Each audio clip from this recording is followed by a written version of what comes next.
Ya, Anda kembali bersama kami dalam Lunch Talk dan kita masih terhubung dengan tim pakar Satgas COVID-19. Ada Pak Ari Fahrial Syam dan juga epidemiolog Fakultas Kesehatan Masyarakat Universitas Indonesia, Bapak Pandu Riono. Saya kembali ke Pak Pandu. Pak Pandu, ini kalau kita lihat siap-siap ini juga terkait dengan vaksinasi, juga kita lihat ada di beberapa daerah sudah mulai siap-siap terkait dengan vaksinasi ini. Ada Jawa Barat yaitu di Depok dan juga bahkan Jakarta kemarin juga sudah siap-siap, ini informasinya terkait dengan vaksinasi ini. Nah, Anda melihat bahwa kesiap-siapan dari beberapa daerah ini tidakkah membuat sebagai angin segar kepada masyarakat bahwa vaksin akan segera datang? Iya, jadi kan gini, angin segar sih memang angin segar, tapi tidak semua angin segar itu membawa kesegaran. Ada yang masuk angin juga, artinya kan kebanyakan jadi masuk angin ya.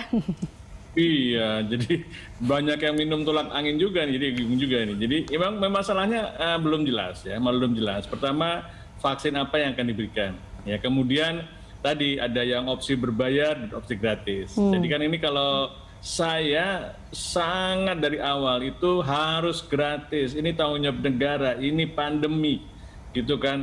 Nah, bagaimana cara pembayarannya? Nah, itu tadi pembayarannya adalah menjadi anggota BPJS. Karena tadi kan kita nggak tahu nih, efek samping juga belum tahu.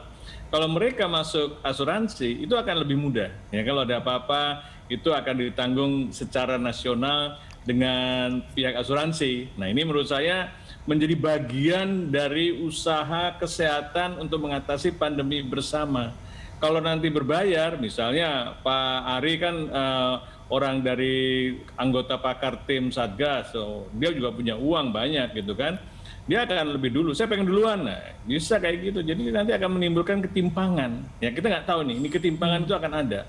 Jadi saya melihat antisipasi, pertama, ada yang percaya akan berebutan, ada yang tidak percaya akan menunggu, akan menghindar, dan ada yang sampai membuat perda tuh. Kalau di KI itu kalau menolak vaksin akan didenda 5 juta. Itu artinya apa? Artinya wajib gratis. Nah, karena ada denda, ya kan? Nah, karena itu yang menurut saya konsekuensi regulasi yang dibuat pemerintah itu harus hati-hati. Karena itu memungkinkan, jadi di Jakarta sudah pasti harus gratis, karena sudah ada perdanya. Siapa yang bayar? Ya pemerintah daerah DKI. Siapa yang mengeluarkannya? Ya kan? Nah, itu jadi karena secara nasional belum terkoordinasi dengan baik. Setiap daerah bikin inisiatif yang menurut saya bisa nanti kontradiksi satu sama lain. Ini menurut saya harus benar-benar finalisasinya harus benar-benar dibicarakan terbuka dan transparan. Oke, baik. Saling berkomunikasi dengan baik atau bersinergi mungkin ya ini untuk mendapatkan satu informasi yang jelas juga terkait dengan hal ini. Ini juga terkait dengan bahkan range usia untuk mendapatkan vaksin juga kan dibatasi ya. Ini antara 18 tahun sampai dengan 59 tahun di sini. Nah, ini kan juga menjadi pertanyaan kenapa kemudian di bawah itu tidak boleh, di atas itu tidak boleh. Apakah memang harus informasi-informasi itu diperjelas kembali sebenarnya Pak Pandu? Iya, karena kan memang karena ini karena mungkin karena studinya ya, studi di Bandung tuh antara 18 sampai 59 dan itu semuanya harus sehat loh. Nah, harus sehat. Jadi masalahnya kalau ada orang yang dengan gejala penyakit diabetes misalnya, apakah boleh? Nggak tahu kan, kita belum tahu SOP-nya seperti apa. Apakah orang yang sudah terinfeksi boleh divaksinasi? Nah, apakah boleh? Nah, kalau tidak boleh, kalau gitu setiap orang harus dites dulu. Apakah dia sudah terinfeksi atau belum? Nah, ini yang menurut saya harus dipikirkan, ya kan? Karena kalau tidak begitu, orang tuh menjadi ada kesimpang siuran. Oh, yang 59 satu hari udah nggak boleh gitu, misalnya kayak gitu kan. Jadi range-nya itu bagaimana gitu, kenapa tidak boleh dan sebagainya.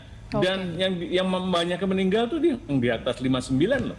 Kalau memang mau menekan kematian kan artinya yang di atas 59 menjadi prioritas. Dasar-dasar prioritas itu harus dikaji ulang gitu. Yang menurut saya sih ini yang menjadi perdebatan di kalangan ahli seharusnya. Nah ini yang menurut saya kalangan ahli aja juga tidak terbuka, tidak transparan. Ya kan, ini menurut saya ini suatu debat akademik yang bagus, tapi tertutup. Kalau masih dalam perdebatan ahli itu tertutup karena nanti membingungkan masyarakat. Tapi kalau sudah terjadi konsensus, kesepakatan, nah menjadi regulasi, ini yang akan diberikan tahap pertama. Tahap kedua mungkin di atas 59. Tahap ketiga untuk anak-anak, untuk usia remaja dan anak. Dengan demikian kan orang jelas. Kalau sekarang kan seakan-akan yang nanti yang mendapat vaksin hanya umur 18 sampai 59 dan sehat dan belum pernah terinfeksi, misalnya kayak gitu. Oke, baik. Pak Ari, tanggapan Anda ini juga, apakah ini akan masuk ke dalam peta jalan ini kah terkait dengan kejelasan ini, dan tadi ya di Jakarta sudah ada Pemdanya dan di beberapa daerah lain juga mungkin akan membuat itu. Nah ini bagaimana, apakah ini juga nanti akan tertuang dalam roadmap ini ke satu, ibaratnya satu suara lah, sama semuanya, serta ada terkait dengan prioritas-prioritas tadi, Pak?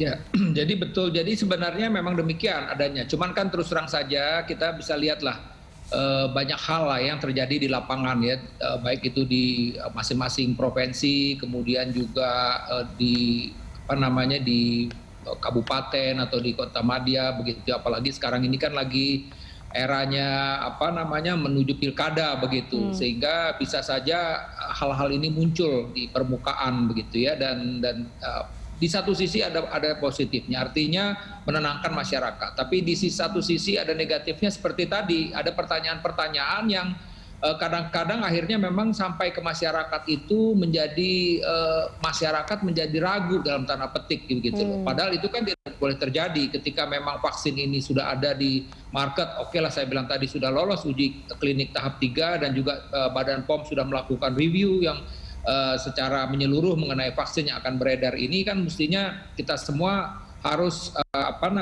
ya kalau memang kebetulan kita menjadi kandidat yang harus mendapatkan vaksin, kan kita harus bersedia untuk mendapatkan vaksin tersebut.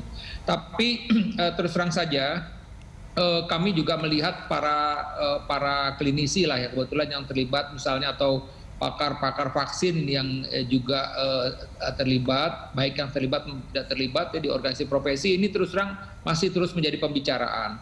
Pembicaraan ini muncul tentu juga berdasarkan report-report yang ada di lapangan, baik yang ada di Indonesia ini maupun juga riset-riset yang kita dapat di luar yang sedang berjalan. Dan sampai saat ini kan terus terang saja belum final ya. Tadi yang disebutkan oleh Dr. Pandu memang betul, setuju saya bahwa memang ketika itu sudah selesai tahap 3 itu dan itu memang sudah ada rilisnya ya, kadang-kadang bisa saja ini masih dalam suatu draft yang akan dipublish di suatu jurnal. Nah itu kita bisa lihatlah di situ. Nah, kira-kira apa yang memang menjadi sasarannya. Saya ambil contoh aja misalnya, kenapa dalam satu diskusi ini muncul dengan salah satu tim mengenai umur tadi. Karena dianggap kalau memang di umur di atas 60 tahun ada kemungkinan antibodi yang terbentuk itu juga tidak bisa optimal misalnya. Jadi ini pertanyaan-pertanyaan seperti itu. Bagaimana juga dengan di anak? Di anak juga hal yang sama juga muncul. Karena ini kan sekali lagi penyakit baru, kemudian juga sampai saat ini mesti saya bilang vaksinnya masih dalam tahap uji klinik. Nah, jadi semua kita masih dalam question mark semuanya. Ya. Dan tapi tentu saya juga melihat bahwa teman-teman terus ya berdiskusi mengenai vaksin ini, karena betul tadi bahwa sebenarnya kita bicara vaksin ini bicara soal masalah efektif. Jangan sampai nanti udah disuntik kemudian merasa sudah ada kekebalan tapi pada kenyataannya ternyata tidak efektif gitu misalnya, atau tadi timbul efek samping. Jangankan yang sudah lolos tahap 3